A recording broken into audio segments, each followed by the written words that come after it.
So making this video from my office, hopefully the quality is not too disgusting. So first of all, I'm going to talk about surds. This whole set of movies are essentially things that you could do. You have the fundamental knowledge to do them, but it makes a lot more sense to pull them out and look at it specifically. And surds are indeed one of those. Surds are irrational numbers. Irrational numbers are numbers that you cannot just write out nice and exactly. You cannot write as a definite fraction. So pi is an irrational number. However, surds are irrational numbers that while you cannot write them out in themselves, you can say that they are exactly equal to particular square roots. Okay, and so for example, the square root of 2 is 1.414 yada yada yada yada yada yada yada. I could go on forever with the yadas. Okay, however, if I write it as square root of 2, I'm saying what it is exactly. Same thing for square root of 3, of 5, of 6, of 7, 11, 13, of 15. Okay, all of these are numbers that you cannot write properly all by themselves, but you can write exactly in this surd format. Okay, now because of this, there are quite a few things that we will want to do using surds, just saying, hey, instead of pretending square root of 2 is 1.414 yada yada yada, we just say square root of 2 and boom, we're done with it. And so this movie is just to talk about a few of those examples associated with it. Now, the first thing to note is that you can a lot of times simplify surds by breaking them down into the smallest possible surd, having removed any perfect squares from it. Thus, for example, think of 48. The square root of 48 is a surd. You cannot write it out as a finite number. You can write it out as the square root of 48, but that's not really telling you a whole heck of a lot. However, if we think about 48 as being 3 times 16, and we recognize that 16 is of course a perfect square, it's the square root of 4, or square of 4, then what I can do is I can square root the 16 and bring it outside and say that it's 4 times the square root of 3.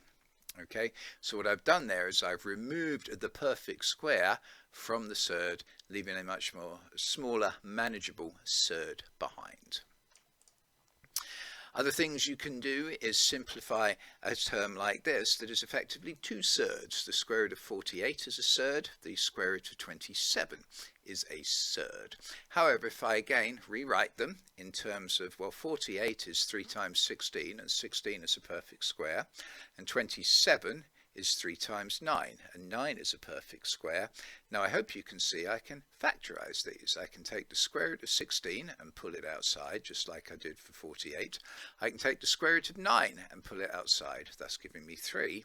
So now I've turned it into 4 times the square root of 3 plus 3 times the square root of 3, which is of course 7 times the square root of 3. So they are ways in which you can take surd or surd expressions and simplify them down. Now, when you come to doing algebra with surds, it's very much the same old thing, remembering, of course, that surds are square roots, and square roots, when multiplied by themselves, give you back the number. Thus, for example, if I was to say, let's simplify 2 plus the square root of 5 in one bracket and 3 minus the square root of 5 in another bracket. Well, two brackets, you just multiply brackets out. So we would have 2 times 3 is 6, okay? 2 times minus 5 is minus 2, 2 times minus root 5 is minus 2 root 5. 3 times root 5 is 3 root 5. And then, of course, here we got root 5 times minus root 5. We're now putting those together. We've got minus 2 root 5 plus 3 root 5 just becomes a root 5, because when you've got 3 of something and you take away 2 of them, you're left with 1 of them. 6 is 6. And then, of course, root 5 times root 5 is just 5. So we've turned this into two numbers and two surds, combined the surd terms together, let's combine the two numbers together. So this nasty looking expression can be turned into this slightly less repulsive expression, 1 plus the square root of 5. Finally, there's something called rationalizing. Really, you don't want very many surds around the place when you're doing things, and you certainly don't want them on the denominator of a fraction. So if you see something such as this that has a surd as a denominator, you can rationalize this by simply just multiplying top and bottom by the square root of 2. Why the square root of 2? Well, because the square root of 2 is our surd. Multiply it by itself, and of course square root of 2 times square root of 2 is equal to 2. So here it is expanded out, right? Multiplying 3 times the square root of 2 gives us 3 root 2.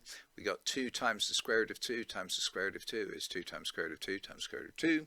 On the bottom, square root of 2 times square root of 2. And therefore we turn this into 3 times the square root of 2 stays as it is. Square root of 2 times square root of 2 is 2, times 2 is 4, and square root of 2 times square root of 2 is 2.